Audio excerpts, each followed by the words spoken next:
Welcome back to our channel. Today we're diving into the tragic world of luck, fortune, and, well, some not-so-smart decisions. That's right. We're counting down the top stories of dumbest lottery winners of all time. These are real-life stories that prove winning big doesn't always mean living large. One thing is for sure, these lottery winners have an allegiance towards obtaining the trophy of Loser of the Year, and definitely the most ironic thing about these stories. Let's get started. The story of Lara and Roger Griffiths is one of the saddest yet shortest cautionary tales that definitely fuels the myth of the lottery curse. This British couple won a staggering £1.8 million in 2005. They bought a luxurious home, a Porsche, and even financed a recording career for Roger. But within a few years, their fortune was gone, and so was their marriage. Talk about hitting a sour note. William Budd Post III. In 1988, Budd won $16.2 million in the Pennsylvania lottery. Instead of securing his future, he spent lavishly on homes, cars, and even a private jet. Family members demanded money, and Budd faced multiple lawsuits. Within a year, he was $1 million in debt and eventually declared bankruptcy. He later admitted, "I wish it never happened. It is crazy that he cleared over $16 million in debt." What would you have done if you won the lottery as a teenager? Michael Carroll, a 19-year-old from the UK who won £9.7 million in 2002. Dubbed the Lotto Lout, Michael spent his fortune on parties, drugs, and cars. By 2012, he was broke and applied for his old job as a garbage collector.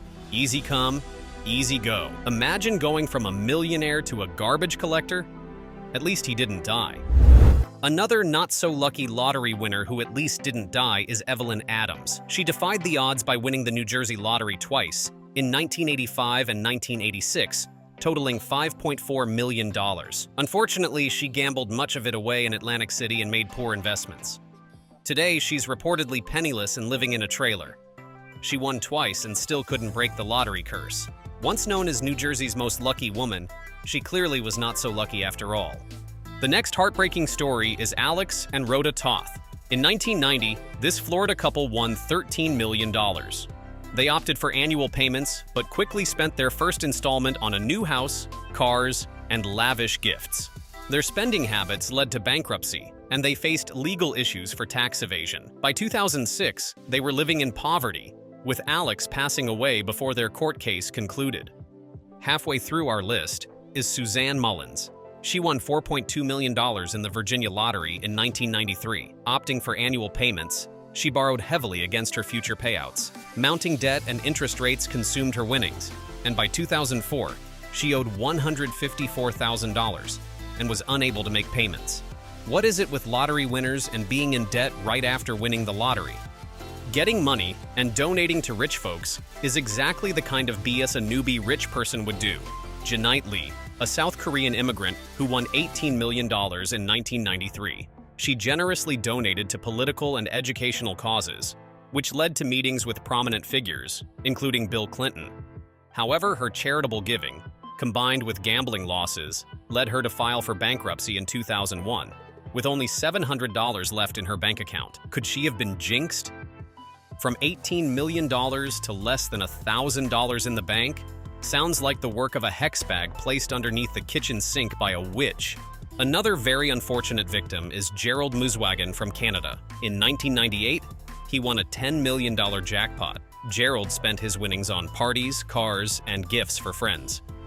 He also invested in a logging business that failed. Within 7 years, he was broke and tragically took his own life in 2005. Conspiracy theorists must have had a field day with his story and the truth behind the lottery curse. The highest paid lottery winner on this list later expressed regrets over his win, and that is the most scary thing yet. We have Jack Whitaker. In 2002, he won a $314 million Powerball jackpot, the largest single-person win at the time. Jack was already a successful businessman, but the sudden influx of wealth brought numerous problems. He faced multiple legal issues, his car was broken into with large sums of cash stolen, and tragically, his granddaughter and daughter both passed away under unfortunate circumstances. Jack later expressed deep regret over his win.